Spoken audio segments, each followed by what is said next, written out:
সকল সাংবাদিক নেতৃবৃন্দরা আছেন যারা দীর্ঘ 17 বছর গণ আন্দোলনের একদিকে যেমন সংবাদ দেশ বিদেশে ছড়িয়ে দিয়েছেন, অপরদিকে আপনাদের নিজেদের অঙ্গনেও আপনারা গণতন্ত্রের পক্ষে সংগ্রামের দায়িত্ব পালন করেছেন। এমনকি আমাদের এই শহীদের তালিকায় কয়েকজন সাংবাদিকের তালিকাও আমরা পেয়েছি। 55 বছরের বাংলাদেশে মহান স্বাধীনতা যুদ্ধের মধ্য দিয়ে যে দেশটি আমরা অর্জন করেছিলাম, জুলাই অভ্যুত্থান নিয়ে যখন কথা বলতে হয় তখন এটা আমাদের জন্য একই সঙ্গে একটা লজ্জা এবং আত্মসমালোচনার বিষয়। পৃথিবীর বহু দেশ মাত্র 40-50 বছরে যেখানে বৈশ্বিক শক্তি হিসাবে আবির্ভূত হচ্ছে, তখন আমরা তখনও ভোটাধিকারের জন্য, গণতন্ত্রের জন্য প্রাণ বিসর্জন দিতে হচ্ছে। এবং সবচেয়ে দুঃখজনক হচ্ছে যে রাজনৈতিক দলগুলিরই কোন মহল এই ফেসিবাদের দায়িত্ব গ্রহণ করেছিলেন। আমাদেরকে এই সংগ্রামের বিনিময়ে অর্জিত যে ভোটাধিকার, সেই ভোটাধিকারের মধ্য দিয়ে জনগণ তার ম্যান্ডেট তৈরি করেছে। সেই ম্যান্ডেট আমাদের নেতা তারেক রহমানের পক্ষে, সেই ম্যান্ডেট বিএনপির নেতৃত্বাধীন রাজনৈতিক দলগুলির পক্ষে, এবং পার্লামেন্ট আজকে আমরা 2/3 সংখ্যাগরিষ্ঠ নিয়ে ইতিহাসের সবচেয়ে সক্রিয় পার্লামেন্টে আমরা এখন সংসদ পরিচালনা করছি।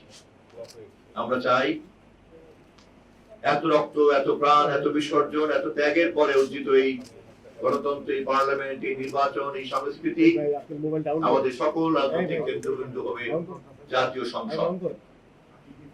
সভ্য রাজনৈতিক সংস্কৃতি, রাজনৈতিক প্রক্রিয়া তাই দাবি করে। কিন্তু এটা খুবই দুঃখজনক, শহীদদেরকে স্মরণ করতে এসে গত কয়েকদিনের পত্র পত্রিকায় আমরা দেখেছি যে আমরা এই আত্মত্যাগের মধ্য থেকে পরিপূর্ণ শিক্ষা গ্রহণ করতে পারি নাই বলেই আমাদের রাজনীতিকে আজও কৃত্রিম ভাবে সংসদের বাইরে নিয়ে যাওয়ার একটা প্রবণতা কাজ করছে।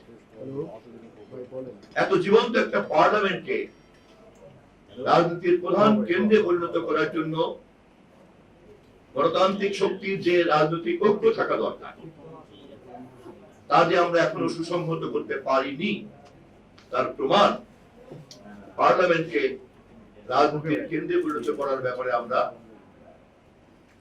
বিজয় অর্জনকারী দলগুলি ঐক্যমত চর্চা করতে এখনো পারছি না। শুধু তাই নয়, সামাজিক মাধ্যমে যেহেতু পার্লামেন্ট রাজপথের পাশাপাশি সবচেয়ে বড় যুদ্ধক্ষেত্রে পরিণত হয়েছে, সেখানেও যদি আমরা খুব সচেতন ভাবে তদারক করি, নজর দিয়ে রাখি, তাহলে দেখতে পাবো সাধারণ মূল্যবোধ সংস্কৃতির যে মাত্রা, তা অতিক্রম করে একটা অশ্লীলতা চর্চা করার কাজ চলছে। সবচেয়ে দুঃখজনক হচ্ছে এই তৎপরতাগুলির নেপথ্যে যখন কোন আদর্শের ভিত্তিতে করা হয়, তখন তা আরো অনেক অশনি সংকেত আমাদের সামনে হাজির করে। আমাদেরকে শহীদদের স্মরণ করার জন্য কেবলমাত্র আবেগ চর্চা করলে চলবে না। শহীদদেরকে স্মরণ করার জন্য কেবলমাত্র একটা আনুষ্ঠানিকতা চর্চা করলে চলবে না। শহীদদেরকে স্মরণ করার নামে কেবলমাত্র যদি আমরা আমাদের ব্যক্তিগত অথবা কোনো গোষ্ঠীগত উপস্থিতিকে হাজির করার অজুহাত তৈরি করি, আমাদের বিবেকের কাছে কিন্তু আমরা প্রশ্নবিদ্ধ হব। আমি জুলাই শহীদ সহ এদেশের গণতান্ত্রিক আন্দোলন, স্বাধীনতা যুদ্ধ তথা ভাষা আন্দোলনের সকল শহীদের রক্ত এবং বিসর্জনকে এক জায়গায় রেখে আমাদেরকে পরিমাপে বুঝতে হবে এত রক্তের বিনিময়ে কতটুকু আমরা অর্জন করেছি। এবং তা যদি পরিমাপ করতে চাই, তাহলে আমাদেরকে প্রমাণ করতে হবে সংসদকে আমরা কতটা কার্যকরী করতে পেরেছি, রাজনৈতিক বিতর্ককে আমরা কতটা গণতান্ত্রিক সংস্কৃতির মধ্যে বিধিবদ্ধ করতে পেরেছি, এবং রাজনৈতিক প্রক্রিয়াকে আমরা কতটা গণতান্ত্রিক সংস্কৃতিতে মহিমান্বিত করতে পেরেছি। এটাই আমাদের একমাত্র মানদণ্ড। এবং এই কাজ কোন একটি দল করতে পারে না, এই কাজ করতে হয় সম্মিলিত সেই সকল দল মিলে, যেই সকল দলরা সবসময় এই আন্দোলন সংগ্রামের মধ্যে যুক্ত ছিলেন। শহীদদের আত্মা শান্তি পাবে, শহীদদের ত্যাগ সার্থকতা লাভ করবে যদি আমাদের এই অর্জনের দাবিদার আমরা যারা, সেই সকল রাজনৈতিক দল শহীদের এই আত্মত্যাগের এই লক্ষ্যটিকে অনুধাবন করি। 2 বছর পরে সকল শহীদদেরকে স্মরণ করতে এসে আমাদের নেতা, আজকের এই অনুষ্ঠানের প্রধান অতিথি জনাব মির্জা ফখরুল ইসলাম আলমগীর, যাকে আপনারা পরিচয় করে দেওয়ার কিছু নাই, গত 17 বছরের নেতৃত্বে তার ভূমিকা আপনারা দেখেছেন, তার ত্যাগ দেখেছেন, তিতিক্ষা দেখেছেন, এবং তিনি এই ত্যাগ, তিতিক্ষা এবং দায়িত্বের উৎস পেয়েছেন আমাদের দেশ নেত্রী বেগম খালেদা জিয়ার নির্দেশ এবং আমাদের নেতা তারেক রহমানের নির্দেশের মাধ্যমে।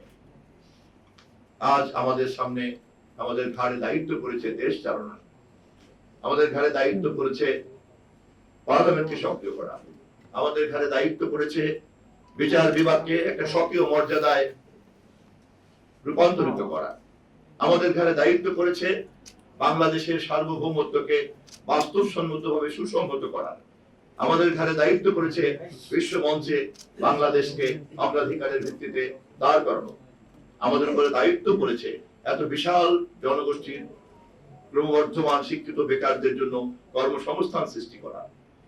এতগুলি দায়িত্ব, এতগুলি মৌলিক লক্ষ্যকে চরিতার্থ করার জন্য আমাদের যে কাজটা করতে হবে সেই কাজে সকলের সহযোগিতা লাগবে। এবং আমরা চাই পার্লামেন্টে এবং রাজনীতিতে যারা সহযোগিতা করার কথা তারা সহযোগিতা করবেন, এটা আমরা চাই।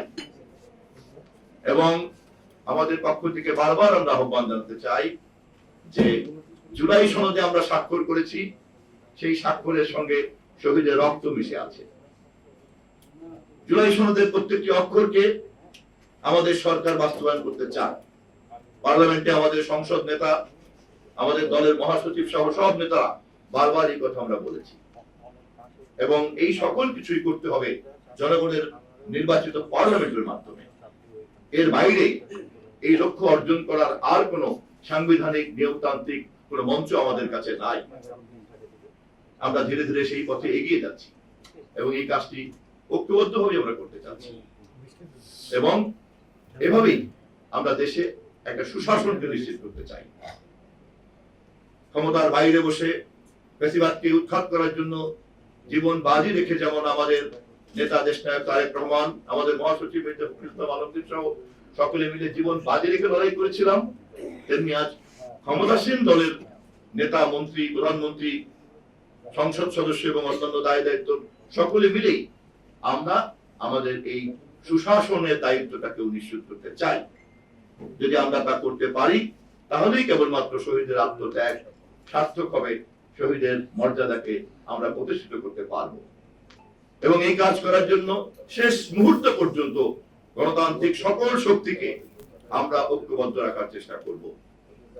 কিন্তু যদি জনগণের কাছে প্রমাণ হয় কারো বিভ্রান্তি মাত্রার বাইরে চলে যাচ্ছে, জনগণের কাছে যদি প্রমাণ হয় কারো অশ্লীলতা মাত্রার বাইরে চলে যাচ্ছে, যদি জনগণের কাছে প্রমাণ হয় কেউ কেউ বিভিন্ন আদর্শের নামে এখানে বুঝে অথবা না বুঝে অন্য কারো চক্রান্তকে বাস্তবায়ন করার দায়িত্ব নিচ্ছেন, সেক্ষেত্রে সুশাসন প্রতিষ্ঠার লক্ষ্যেই আমাদেরকে সঠিক দায়িত্ব পালন করতে হবে। এবং এই পুরো কাজে আপনাদের মতো সচেতন সাংবাদিকরা আমাদের পাশে ছিলেন, আছেন এবং থাকবেন, এই প্রত্যাশা রেখেই আমার বক্তব্য শেষ করছি। ধন্যবাদ সবাইকে।